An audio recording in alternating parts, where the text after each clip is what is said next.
കർത്താവിന്റെ നാമത്തിന് സ്തുതി. ദിവസവും ഈ ചാനൽ കേൾക്കുന്നതിലൂടെ നിങ്ങൾക്ക് ഒരു വർഷത്തിനുള്ളിൽ ബൈബിൾ വായിക്കാൻ കഴിയും. ദയവായി ഷെയർ, സബ്സ്ക്രൈബ് ഒപ്പം സപ്പോർട്ട് ചെയ്യുക. ഇന്നത്തെ ബൈബിൾ വാക്യങ്ങൾ: യോവേൽ 1-ാം 1 മുതലുള്ള വാക്യങ്ങൾ. യോവേൽ 1-ാം 1 മുതലുള്ള വാക്യങ്ങൾ. പെഥുവേലിന്റെ മകനായ യോവേലിനുണ്ടായ യഹോവയുടെ അരുളപ്പാട്: മൂപ്പന്മാരെ, ഇത് കേൾപ്പീൻ. ദേശത്തിലെ സകല നിവാസികളുമായുള്ളവരെ ചെവിക്കൊള്ളുവീൻ. നിങ്ങളുടെ കാലത്തോ നിങ്ങളുടെ പിതാക്കന്മാരുടെ കാലത്തോ ഇങ്ങനെ സംഭവിച്ചിട്ടുണ്ടോ? ഇത് നിങ്ങൾ നിങ്ങളുടെ മക്കളോടും നിങ്ങളുടെ മക്കൾ തങ്ങളുടെ മക്കളോടും അവരുടെ മക്കൾ വരുവാനുള്ള തലമുറയോടും വിവരിച്ചു പറയണം. തുള്ളൻ ശേഷിപ്പിച്ചത് വെട്ടുക്കിളി തിന്നു, വെട്ടുക്കിളി ശേഷിപ്പിച്ചത് വിട്ടിൽ തിന്നു, വിട്ടിൽ ശേഷിപ്പിച്ചത് പച്ചപ്പുഴു തിന്നു. മദ്യപന്മാരെ, ഉണർന്ന് കരവീൻ. വീഞ്ഞു കുടിക്കുന്ന ഏവരുമായുള്ളവരെ, പുതുവീഞ്ഞ് നിങ്ങളുടെ വായ്ക്കു അറ്റുപോയിരിക്കയാൽ മുറയിടുവീൻ. ശക്തിയുള്ളതും സംഖ്യയില്ലാത്തതുമായ ഒരു ജാതി എന്റെ ദേശത്തിന്റെ നേരെ വന്നിരിക്കുന്നു. അതിന്റെ പല്ല് സിംഹത്തിന്റെ പല്ല്, സിംഹിയുടെ അണപ്പല്ല് അതിനുണ്ട്. അത് എന്റെ മുന്തിരിവള്ളിയെ ശൂന്യമാക്കി എന്റെ അത്തിവൃക്ഷത്തെ ഒടിച്ചു കളഞ്ഞു. അതിനെ മുഴുവനും തോലുരിച്ച് എറിഞ്ഞുകളഞ്ഞു. അതിന്റെ കൊമ്പുകൾ വെളുത്തുപോയിരിക്കുന്നു. യൗവനത്തിലെ ഭർത്താവിനെ ചൊല്ലി രട്ടുടുത്തിരിക്കുന്ന കന്യകയെപ്പോലെ വിലപിക്ക.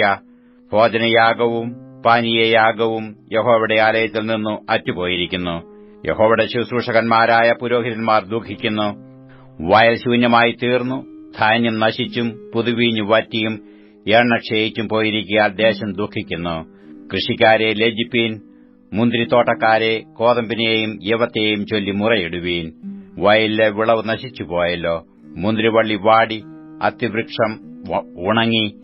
മാതളം, ഈന്തപ്പന, നാരകം മുതലായി പറമ്പിലെ സകല വൃക്ഷങ്ങളും ഉണങ്ങിപ്പോയിരിക്കുന്നു. ആനന്ദം മനുഷ്യരെ വിട്ടുമാഞ്ഞുപോയല്ലോ. പുരോഹിതന്മാരെ, രട്ടുടുത്ത് വിലപിപ്പീൻ. യാഗപീഠത്തിന്റെ ശുശ്രൂഷകന്മാരെ, മുറയിടുവീൻ. എന്റെ ദൈവത്തിന്റെ ശുശ്രൂഷകന്മാരെ, ഭോജനയാഗവും പാനീയയാഗവും നിങ്ങളുടെ ദൈവത്തിന്റെ ആലയത്തിൽ മുടങ്ങിപ്പോയിരിക്കൊണ്ട് നിങ്ങൾ വന്ന് രട്ടുടുത്ത് രാത്രി കഴിച്ചുകൂട്ടുവീൻ. ഒരു ഉപവാസ ദിവസം നിയമിപ്പീൻ. സഭായോഗം വിളിപ്പീൻ. മൂപ്പന്മാരെയും ദേശത്തിലെ സകല നിവാസികളെയും നിങ്ങളുടെ ദൈവമായ യഹോവയുടെ ആലയത്തിൽ കൂട്ടിവരുത്തുവീൻ. യഹോവയോട് നിലവിളിപ്പീൻ. ആ ദിവസം അയ്യോ കഷ്ടം! യഹോവയുടെ ദിവസം അടുത്തിരിക്കുന്നു. അത് സർവ്വശക്തന്റെ പക്കൽ നിന്ന് സംഹാരം പോലെ വരുന്നു. നമ്മുടെ കണ്ണിന്റെ മുമ്പിൽ നിന്ന് ആഹാരവും നമ്മുടെ ദൈവത്തിന്റെ ആലയത്തിൽ നിന്ന് സന്തോഷവും ഉല്ലാസഘോഷവും അറ്റുപോയല്ലോ. വിത്ത് കട്ടകളുടെ കീഴിൽ കിടന്ന് കെട്ടുപോകുന്നു. ധാന്യം കരിഞ്ഞുപോയിരിക്കയാൽ പാണ്ടികശാലകൾ ശൂന്യമായി കളപ്പുരകൾ ഇടിഞ്ഞുപോകുന്നു. മൃഗങ്ങൾ എത്ര ഞരങ്ങുന്നു. കന്നുകാലികൾ മേച്ചിൽ ഇല്ലായകൊണ്ട് ബുദ്ധിമുട്ടുന്നു. ആടുകൾ ദണ്ണം അനുഭവിക്കുന്നു. യഹോവേ, നിന്നോട് ഞാൻ നിലവിളിക്കുന്നു. മരുഭൂമിയിലെ പുൽപ്പുറങ്ങൾ തീയ്ക്കും പറമ്പിലെ വൃക്ഷങ്ങളെല്ലാം ജ്വാലയ്ക്കും ഇരയായി തീർന്നുവല്ലോ. നീർത്തോടുകൾ വറ്റിപ്പോകുകയും മരുഭൂമിയിലെ പുൽപ്പുറങ്ങൾ തീയ്ക്ക് ഇരയായി തീരുകയും ചെയ്തതുകൊണ്ട് വയലിലെ മൃഗങ്ങളും നിന്നെ നോക്കി കിഴയ്ക്കുന്നു. യോവേൽ 2-ാം 1 മുതലുള്ള വാക്യങ്ങൾ. യോവേൽ 2-ാം 1 മുതലുള്ള വാക്യങ്ങൾ. സിയോനിൽ കാഹളമൂതുവീൻ. എന്റെ വിശുദ്ധ പർവ്വതത്തിൽ അയ്യം വിളിപ്പീൻ. യഹോവയുടെ ദിവസം വരുന്നതുകൊണ്ടും അത് അടുത്തിരിക്കുന്നതുകൊണ്ടും ദേശത്തിലെ സകല നിവാസികളും നടുങ്ങിപ്പോകട്ടെ. ഇരുട്ടും അന്ധകാരമുള്ളൊരു ദിവസം, മേഘവും കൂരിരുട്ടുമുള്ളൊരു ദിവസം തന്നെ. പർവ്വതങ്ങളിൽ പരന്നിരിക്കുന്ന പ്രഭാതം പോലെ പെരുപ്പവും ബലവുമുള്ളൊരു ജാതി, അങ്ങനെയുള്ളത് പണ്ട് ഉണ്ടായിട്ടില്ല. ഇനി മേലാൽ തലമുറ തലമുറയായുള്ള ആണ്ടുകളോളം ഉണ്ടാകുകയുമില്ല. അവരുടെ മുമ്പിൽ തീ കത്തുന്നു, അവരുടെ പിമ്പിൽ ജ്വാല ദഹിപ്പിക്കുന്നു. അവരുടെ മുമ്പിൽ ദേശം ഏദൻ തോട്ടം പോലെയാകുന്നു. അവരുടെ പിറകിലോ ശൂന്യമായുള്ള മരുഭൂമി. അവരുടെ കൈയിൽ നിന്ന് യാതൊന്നും ഒഴിഞ്ഞുപോകയില്ല. അവരുടെ രൂപം കുതിരകളുടെ രൂപം പോലെ. അവർ കുതിരച്ചേവകരെപ്പോലെ ഓടുന്നു. അവർ പർവ്വത ശിഖരങ്ങളിൽ രഥങ്ങളുടെ മുഴക്കം പോലെ കുതിച്ചു ചാടുന്നു. അഗ്നിജ്വാല താളടിയെ ദഹിപ്പിക്കുന്ന ശബ്ദം പോലെയും പടയ്ക്ക് നിരന്നു നിൽക്കുന്ന ശക്തിയുള്ള പടജനം പോലെയും തന്നെ. അവരുടെ മുമ്പിൽ ജാതികൾ നടുങ്ങുന്നു. സകല മുഖങ്ങളും വിളറിപ്പോകുന്നു. അവർ വീരന്മാരെപ്പോലെ ഓടുന്നു. യോദ്ധാക്കളെപ്പോലെ മതിൽ കയറുന്നു. അവർ പാത വിട്ടുമാറാതെ താന്താന്റെ വഴിയിൽ നടക്കുന്നു. അവർ തമ്മിൽ തിക്കാതെ താന്താന്റെ പാതയിൽ നേരെ നടക്കുന്നു. അവർ മുറിവേൽക്കാതെ ആയുധങ്ങളുടെ ഇടയിൽ കൂടി ചാടുന്നു. അവർ പട്ടണത്തിൽ ചാടി കടക്കുന്നു. മതിലിന്മേൽ ഓടുന്നു. വീടുകളിന്മേൽ കയറുന്നു. കള്ളനെപ്പോലെ കിളിവാതിലുകളിൽ കൂടി കടക്കുന്നു. അവരുടെ മുമ്പിൽ ഭൂമി കുലുങ്ങുന്നു, ആകാശം നടുങ്ങുന്നു, സൂര്യനും ചന്ദ്രനും ഇരുണ്ടുപോകുന്നു, നക്ഷത്രങ്ങൾ പ്രകാശം നൽകാതെയിരിക്കുന്നു. യഹോവ തന്റെ സൈന്യത്തിന്റെ മുമ്പിൽ മേഘനാദം കേൾപ്പിക്കുന്നു. അവന്റെ പാളയം അത്യന്തം വലുതും അവന്റെ വചനം അനുഷ്ഠിക്കുന്നവൻ ശക്തിയുള്ളവനും തന്നെ. യഹോവയുടെ ദിവസം വലുതും അതിഭയങ്കരവുമാകുന്നു, അത് സഹിക്കാവുന്നവനാർ. എന്നാൽ ഇപ്പോഴെങ്കിലും നിങ്ങൾ പൂർണ്ണ ഹൃദയത്തോടും ഉപവാസത്തോടും കരച്ചിലോടും വിലാപത്തോടും കൂടെ എങ്കിലേക്ക് തിരിവീൻ എന്ന് യഹോവയുടെ അരുളപ്പാട്. വസ്ത്രങ്ങളെ അല്ല, ഹൃദയങ്ങളെ തന്നെ കീറി നിങ്ങളുടെ ദൈവമായ യഹോവയുടെ അടുക്കലേക്ക് തിരിവീൻ. അവൻ കൃപയും കരുണയും ദീർഘക്ഷമയും മഹാദയയും ഉള്ളവനല്ലോ. അവൻ അനർത്ഥത്തെക്കുറിച്ച് അനുതപിക്കും. നിങ്ങളുടെ ദൈവമായ യഹോവ വീണ്ടും അനുതപിച്ച് തനിക്ക് ഭോജനയാഗവും പാനീയയാഗവുമായുള്ള ഒരു അനുഗ്രഹം വെച്ചേക്കയില്ലയോ? ആർക്കറിയാം. സിയോനിൽ കാഹളമൂതുവീൻ, ഒരു ഉപവാസം നിയമിപ്പീൻ, സഭായോഗം വിളിപ്പീൻ, ജനത്തെ കൂട്ടിവരുത്തുവീൻ, സഭയെ വിശുദ്ധീകരിപ്പീൻ, മൂപ്പന്മാരെ കൂട്ടിവരുത്തുവീൻ, പൈതങ്ങളെയും മുല കുടിക്കുന്നവരെയും ഒരുമിച്ച് കൂട്ടുവീൻ. മണവാളൻ മണവറയും മണവാട്ടി ഉള്ളറയും വിട്ട് പുറത്തു വരട്ടെ. യഹോവയുടെ ശുശ്രൂഷകന്മാരായ പുരോഹിതന്മാർ പൂമുഖത്തിന്റെയും യാഗപീഠത്തിന്റെയും മധ്യേ കരഞ്ഞുകൊണ്ട്, യഹോവേ, നിന്റെ ജനത്തോട് ക്ഷമിക്കണമേ. ജാതികൾ അവരുടെ മേൽ വാഴുവാൻ തക്കവണ്ണം നിന്റെ അവകാശത്തെ നിന്ദയ്ക്ക് ഏൽപ്പിക്കരുതേ. അവരുടെ ദൈവം എവിടെയെന്ന് ജാതികളുടെ ഇടയിൽ പറയുന്നത് എന്തിന് എന്നിങ്ങനെ പറയട്ടെ. അങ്ങനെ യഹോവ തന്റെ ദേശത്തിനു വേണ്ടി തീഷ്ണത കാണിച്ചു, തന്റെ ജനത്തെ ആദരിച്ചു. യഹോവ തന്റെ ജനത്തിനു ഉത്തരമരുളിയത്, ഞാൻ നിങ്ങൾക്ക് ധാന്യവും വീഞ്ഞും എണ്ണയും നൽകും, നിങ്ങൾ അതിനാൽ തൃപ്തി പ്രാപിക്കും. ഞാൻ ഇനിയും നിങ്ങളെ ജാതികളുടെ ഇടയിൽ നിന്നയാക്കുകയുമില്ല. വടക്ക് നിന്നുള്ള ശത്രുവിനെ ഞാൻ നിങ്ങളുടെ ഇടയിൽ നിന്ന് ദൂരത്താക്കി വരണ്ടതും ശൂന്യവുമായ ഒരു ദേശത്തേക്ക് നീക്കി അവന്റെ മുൻപടയെ കിഴക്കേ കടലിലും അവന്റെ പിൻപടയെ പടിഞ്ഞാറേ കടലിലും ഇട്ടുകളയും. അവൻ വമ്പ് കാട്ടിയിരിക്കൊണ്ട് അവന്റെ ദുർഗന്ധം പൊങ്ങുകയും നാറ്റം കയറുകയും ചെയ്യും. ദേശമേ, ഭയപ്പെടേണ്ട, ഘോഷിച്ചുല്ലസിച്ച് സന്തോഷിക്ക. യഹോവ വൻ കാര്യങ്ങളെ ചെയ്തിരിക്കുന്നു. വയലിലെ മൃഗങ്ങളെ ഭയപ്പെടേണ്ട. മരുഭൂമിയിലെ പുൽപ്പുറങ്ങൾ പച്ചവെക്കുന്നു, വൃക്ഷം ഫലം കായ്ക്കുന്നു, അത്തിവൃക്ഷവും മുന്തിരിവള്ളിയും അനുഭവപുഷ്ടി നൽകുന്നു. സിയോൻ മക്കളെ, ഘോഷിച്ചുല്ലസിച്ച് നിങ്ങളുടെ ദൈവമായ യഹോവയിൽ സന്തോഷിപ്പീൻ. അവൻ തക്ക അളവായി നിങ്ങൾക്ക് മുൻമഴ തരുന്നു. അവൻ മുമ്പെപ്പോലെ നിങ്ങൾക്ക് മുൻമഴയും പിന്മഴയുമായ വർഷം പേയിച്ചു തരുന്നു. അങ്ങനെ കളപ്പുരകൾ ധാന്യം കൊണ്ട് നിറയും, ചക്കുകൾ വീഞ്ഞും എണ്ണയും കൊണ്ട് കവിയും. ഞാൻ നിങ്ങളുടെ ഇടയിൽ അയച്ചിരിക്കുന്ന എന്റെ മഹാസൈന്യമായ വെട്ടുക്കിളിയും വിട്ടിലും തുള്ളനും പച്ചപ്പുഴുവും തിന്നുകളഞ്ഞ സംവത്സരങ്ങൾക്കു വേണ്ടി ഞാൻ നിങ്ങൾക്ക് പകരം നൽകും.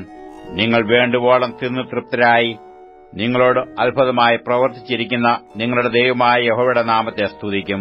എന്റെ ജനം ഒരു നാളും ലജ്ജിച്ചു പോകുകയുമില്ല. ഞാൻ ഇസ്രയേലിന്റെ നടുവിൽ ഉണ്ട്. ഞാൻ നിങ്ങളുടെ ദൈവമായ യഹോവ മറ്റൊരുത്തനുമില്ല എന്ന് നിങ്ങൾ അറിയും. എന്റെ ജനം ഒരു നാളും ലജ്ജിച്ചു പോകുകയുമില്ല. അതിന്റെ ശേഷമോ ഞാൻ സകല ജഡത്തിന്മേലും എന്റെ ആത്മാവിനെ പകരും. നിങ്ങളുടെ പുത്രന്മാരും പുത്രിമാരും പ്രവചിക്കും. നിങ്ങളുടെ വൃദ്ധന്മാർ സ്വപ്നങ്ങളെ കാണും. നിങ്ങളുടെ യൗവനക്കാർ ദർശനങ്ങളെ ദർശിക്കും. ദാസന്മാരുടെ മേലും ദാസിമാരുടെ മേലും കൂടെ ഞാൻ ആ നാടുകളിൽ എന്റെ ആത്മാവിനെ പകരും. ഞാൻ ആകാശത്തിലും ഭൂമിയിലും അത്ഭുതങ്ങളെ കാണിക്കും. രക്തവും തീയും പുകത്തൂണും തന്നെ. യഹോവയുടെ വലുതും ഭയങ്കരവുമായുള്ള ദിവസം വരും മുമ്പേ സൂര്യൻ ഇരുളായും ചന്ദ്രൻ രക്തമായും മാറിപ്പോകും. എന്നാൽ യഹോവയുടെ നാമം വിളിച്ചപേക്ഷിക്കുന്നവൻ ഏവനും രക്ഷിക്കപ്പെടും. യഹോവ അരുളി ചെയ്തതുപോലെ സിയോൻ പർവ്വതത്തിലും യെരൂശലേമിലും ഒരു രക്ഷിതഗണവും ശേഷിച്ചിരിക്കുന്നവരുടെ കൂട്ടത്തിൽ യഹോവ വിളിപ്പാനുള്ളവരും ഉണ്ടാകും. യോവേൽ 3-ാം 1 മുതലുള്ള വാക്യങ്ങൾ. യോവേൽ 3-ാം 1 മുതലുള്ള വാക്യങ്ങൾ. ഞാൻ യഹൂദയുടെയും യെരൂശലേമിന്റെയും സ്ഥിതി മാറ്റുവാനുള്ള നാളുകളിലും കാലത്തിലും ഞാൻ സകല ജാതികളെയും കൂട്ടി യഹോശാഫാത്ത് താഴ്വരയിൽ ചെല്ലുമാറാക്കുകയും എന്റെ ജനം നിമിത്തവും എന്റെ അവകാശമായ ഇസ്രയേൽ നിമിത്തവും അവരോട് വ്യവഹരിക്കുകയും ചെയ്യും. അവർ അവരെ ജാതികളുടെ ഇടയിൽ ചിതറിച്ച് എന്റെ ദേശത്തെ വിഭാഗിച്ചു കളഞ്ഞുവല്ലോ. അവർ എന്റെ ജനത്തിന് ചീട്ടിട്ടു ഒരു ബാലിനെ ഒരു വേശ്യയ്ക്കു വേണ്ടി കൊടുക്കുകയും ഒരു ബാലയെ വിറ്റു വീഞ്ഞു കുടിക്കുകയും ചെയ്തു. സോരും സീദോനും സകല ഫെലിസ്ത്യ പ്രദേശങ്ങളുമായുള്ളവേ, നിങ്ങൾക്ക് എന്നോട് എന്ത് കാര്യം? നിങ്ങളോട് ചെയ്തതിന് നിങ്ങൾ എനിക്ക് പകരം ചെയ്യുമോ? അല്ല, നിങ്ങൾ എന്നോട് വല്ലതും ചെയ്യുന്നുവെങ്കിൽ ഞാൻ വേഗമായും ശീഘ്രമായും നിങ്ങളുടെ പ്രവൃത്തി നിങ്ങളുടെ തലമേൽ തന്നെ വരുത്തും. നിങ്ങൾ എന്റെ വെള്ളിയും പൊന്നും എടുത്ത് എന്റെ അതിമനോഹര വസ്തുക്കൾ നിങ്ങളുടെ ക്ഷേത്രങ്ങളിലേക്ക് കൊണ്ടുപോയി. യഹൂദ്യരെയും യെരൂശലേമ്യരെയും അവരുടെ അതിരുകളിൽ നിന്ന് ദൂരത്തകറ്റുവാൻ തക്കവണ്ണം നിങ്ങൾ അവരെ യവനന്മാർക്ക് വിറ്റുകളഞ്ഞു. എന്നാൽ നിങ്ങൾ അവരെ വിറ്റുകളഞ്ഞിടത്തു നിന്ന് ഞാൻ അവരെ ഉണർത്തുകയും നിങ്ങളുടെ പ്രവൃത്തി നിങ്ങളുടെ തലമേൽ തന്നെ വരുത്തുകയും ചെയ്യും. ഞാൻ നിങ്ങളുടെ പുത്രന്മാരെയും പുത്രിമാരെയും യഹൂദ്യർക്ക് വിറ്റുകളയും. അവർ അവരെ ദൂരത്തുള്ള ജാതിയായ ശെബായർക്കു വിറ്റുകളയും. യഹോവ അത് അരുളിച്ചെയ്തിരിക്കുന്നു. ഇത് ജാതികളുടെ ഇടയിൽ വിളിച്ചു പറവീൻ. വിശുദ്ധ യുദ്ധത്തിന് ഒരുങ്ങിക്കൊള്ളുവീൻ. വീരന്മാരെ ഉദ്യോഗിപ്പിപ്പീൻ. സകല യോദ്ധാക്കളും അടുത്തുവന്നു പുറപ്പെടട്ടെ. നിങ്ങളുടെ കൊഴുക്കളെ വാളുകളായും വാക്കത്തികളായും കുന്തങ്ങളായും അടിപ്പീൻ. ദുർബലൻ തന്നെത്താൻ വീരനായി മരിക്കട്ടെ. ചുറ്റുമുള്ള സകല ജാതികളുമായുള്ളവരെ ബന്ധപ്പെട്ടു വന്നുകൂടുവീൻ. യഹോവേ, അവിടേക്ക് നിന്റെ വീരന്മാരെ ഇറങ്ങുമാറാക്കണമേ. ജാതികൾ ഉണർന്നു യഹോശാഫാത്ത് താഴ്വരയിലേക്ക് പുറപ്പെടട്ടെ. അവിടെ ഞാൻ ചുറ്റുമുള്ള സകല ജാതികളെയും ന്യായം വിധിക്കേണ്ടതിനു ഇരിക്കും. അരിവാൾ ഇടുവീൻ. കൊയ്ത്തിന് വിളഞ്ഞിരിക്കുന്നു. വന്ന് ചവിട്ടുവീൻ. ചക്ക് നിറഞ്ഞിരിക്കുന്നു. തൊട്ടികൾ കവിഞ്ഞിരിക്കുന്നു. അവരുടെ ദുഷ്ടത വലുതല്ലോ. വിധിയുടെ താഴ്വരയിൽ അസംഖ്യ സമൂഹങ്ങളെ കാണുന്നു. വിധിയുടെ താഴ്വരയിൽ യഹോവയുടെ ദിവസം അടുത്തിരിക്കുന്നു. സൂര്യനും ചന്ദ്രനും ഇരുണ്ടുപോകും. നക്ഷത്രങ്ങൾ പ്രകാശം നൽകുകയുമില്ല. യഹോവ സിയോനിൽ നിന്ന് ഗർജിച്ചു യെരൂശലേമിൽ നിന്ന് തന്റെ നാദം കേൾപ്പിക്കും. ആകാശവും ഭൂമിയും കുലുങ്ങിപ്പോകും. എന്നാൽ യഹോവ തന്റെ ജനത്തിന് ശരണവും ഇസ്രായേൽ മക്കൾക്ക് ദുർഗവും ആയിരിക്കും. അങ്ങനെ ഞാൻ എന്റെ വിശുദ്ധ പർവ്വതമായ സിയോനിൽ വസിക്കുന്നവനായി നിങ്ങളുടെ ദൈവമായ യഹോവ എന്ന് നിങ്ങൾ അറിയും. യെരൂശലേം വിശുദ്ധമായിരിക്കും. അന്യജാതിക്കാർ ഇനിയും അതിൽ കൂടി കടക്കുകയുമില്ല. അന്നാളിൽ പർവ്വതങ്ങൾ പുതുവീഞ്ഞു പൊഴിക്കും. കുന്നുകൾ പാലൊഴുക്കും. യഹൂദിലെ എല്ലാ തോടുകളും വെള്ളമൊഴുക്കും. യഹോവയുടെ ആലയത്തിൽ നിന്ന് ഒരു ഉറവ് പുറപ്പെട്ടു ശിത്തീം താഴ്വരയെ നനയ്ക്കും. യഹൂദാദേശത്ത് വെച്ച് കുറ്റമില്ലാത്ത രക്തം ചൊരിഞ്ഞു അവരോട് ചെയ്ത സാഹസം ഹേതുവായി മിസ്രയീം ശൂന്യമായി തീരുകയും ഏദോം നിർജ്ജന മരുഭൂമിയായി ഭവിക്കുകയും ചെയ്യും. യഹൂദയ്ക്കോ സദാകാലത്തേക്കും യെരൂശലേമിന് തലമുറ തലമുറയോളവും നിവാസികളുണ്ടാകും. ഞാൻ പോക്കിട്ടില്ലാത്ത അവരുടെ രക്തപാതകം ഞാൻ പോക്കും. യഹോവ സിയോനിൽ വസിച്ചുകൊണ്ടിരിക്കും. വെളിപ്പാട് 2-ാം അധ്യായം 1 മുതലുള്ള വാക്യങ്ങൾ. വെളിപ്പാട് 2-ാം അധ്യായം. എഫേസോസിലെ സഭയുടെ ദൂതന് എഴുതുക.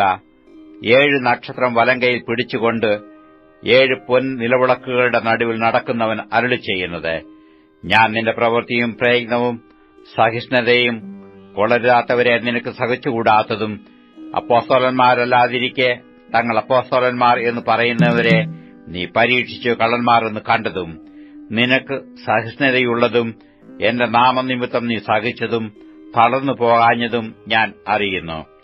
എങ്കിലും നിന്റെ ആദ്യസ്നേഹം വിട്ടുകളഞ്ഞുവെന്ന് ഒരു കുറ്റം നിന്നെക്കുറിച്ച് പറവാനുണ്ട്. നീ ഏതിൽ നിന്ന് വീണിരിക്കുന്നുവെന്ന് ഓർത്ത് മാനസാന്തരപ്പെട്ട് ആദ്യത്തെ പ്രവൃത്തി ചെയ്യുക.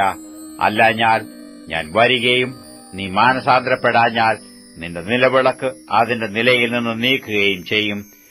എങ്കിലും നിക്കൊലാവ്യരുടെ നടപ്പ് നീ പകയ്ക്കുന്നു എന്നൊരു നന്മ നിനക്കുണ്ട്. അത് ഞാനും പകയ്ക്കുന്നു. ആത്മാവ് സഭകളോട് പറയുന്നത് എന്തെന്ന് ചെവിയുള്ളവൻ കേൾക്കട്ടെ. ജയിക്കുന്നവന് ഞാൻ ദൈവത്തിന്റെ പരിധീയതയിലുള്ള ജീവവൃക്ഷത്തിന്റെ ഫലം തിന്മാൻ കൊടുക്കും. സ്മുർന്നയിലെ സഭയുടെ ദൂതന് എഴുതുക. മരിച്ചവനായിരുന്നു വീണ്ടും ജീവിക്കുകയും ചെയ്ത ആദ്യനും അന്ത്യനുമായവൻ അരുളിച്ചെയ്യുന്നത്: ഞാൻ നിന്റെ കഷ്ടതയും ദാരിദ്ര്യവും നീ ധനവാനാകുന്നു താനും തങ്ങൾ യഹൂദരെന്നു പറയുന്നെങ്കിലും യഹൂദരല്ല, സാത്താന്റെ പള്ളിക്കാരായവരുടെ ദൂഷണവും അറിയുന്നു. നീ സഹിപ്പാനുള്ളത് പേടിക്കേണ്ട. നിങ്ങളെ പരീക്ഷിക്കേണ്ടതിന് പിശാച് നിങ്ങളിൽ ചിലരെ തടവിൽ ആക്കുവാൻ പോകുന്നു. 10 ദിവസം നിങ്ങൾക്ക് ഉപദ്രവം ഉണ്ടാകും. മരണപര്യന്തം വിശ്വസ്തനായിരിക്ക. എന്നാൽ ഞാൻ ജീവകിരീടം നിനക്ക് തരും. ആത്മാവ് സഭകളോട് പറയുന്നത് എന്തെന്ന് ചെവിയുള്ളവൻ കേൾക്കട്ടെ. ജയിക്കുന്നവന് 2-ാം മരണത്താൽ ദോഷം വരികയില്ല. പെർഗമോസിലെ സഭയുടെ ദൂതന് എഴുതുക. മൂർച്ചയേറിയ ഇരുവായ്ത്തല വാൾ ഉള്ളവൻ അരുളിച്ചെയ്യുന്നത്: നീ എവിടെ പാർക്കുന്നുവെന്നും അത് സാത്താന്റെ സിംഹാസനം ഉള്ളയിടം എന്നും ഞാൻ അറിയുന്നു. നീ എന്റെ നാമം മുറുകെ പിടിച്ചിരിക്കുന്നു. നിങ്ങളുടെ ഇടയിൽ സാത്താൻ പാർക്കുന്നിടത്ത് തന്നെ എന്റെ സാക്ഷിയും വിശ്വസ്തനുമായ അന്തിപ്പാസിനെ കൊന്ന കാലത്തുപോലും നീ എങ്കലുള്ള വിശ്വാസം നിഷേധിച്ചിട്ടില്ല. എങ്കിലും നിന്നെക്കുറിച്ച് കുറഞ്ഞൊരു കുറ്റം പറവാനുണ്ട്. ഇസ്രായേൽ മക്കൾ വിഗ്രഹാർപ്പിതം തിന്നേണ്ടതിനും ദുർനടപ്പ് ആചരിക്കേണ്ടതിനും അവരുടെ മുമ്പിൽ ഇടച്ചു വെപ്പാൻ ബാലാക്കിന് ഉപദേശിച്ചു കൊടുത്ത ബിലയാമിന്റെ ഉപദേശം പിടിച്ചിരിക്കുന്നവർ അവിടെ നിനക്കുണ്ട്. അവണ്ണം നിക്രോവ്യരുടെ ഉപദേശം കൈക്കൊള്ളുന്നവർ നിനക്കും ഉണ്ട്. ആകയാൽ മാനസാന്തരപ്പെടുക, അല്ലാഞ്ഞാൽ ഞാൻ വേഗത്തിൽ വന്ന് എന്റെ വായിലെ വാളുകൊണ്ട് അവരോട് പോരാടും. ആത്മാവ് സഭകളോട് പറയുന്നത് എന്തെന്ന് ചെവിയുള്ളവൻ കേൾക്കട്ടെ. ജയിക്കുന്നവന് ഞാൻ മറഞ്ഞിരിക്കുന്ന മന്ന കൊടുക്കും. ഞാൻ അവന് വെള്ളക്കല്ലും ലഭിക്കുന്നവനല്ലാതെ ആരും അറിയാത്തതും ആ കല്ലിന്മേൽ എഴുതിയിരിക്കുന്നതുമായ പുതിയ പേര് കൊടുക്കും. തുയഥൈരിലെ സഭയുടെ ദൂതനെഴുതുക.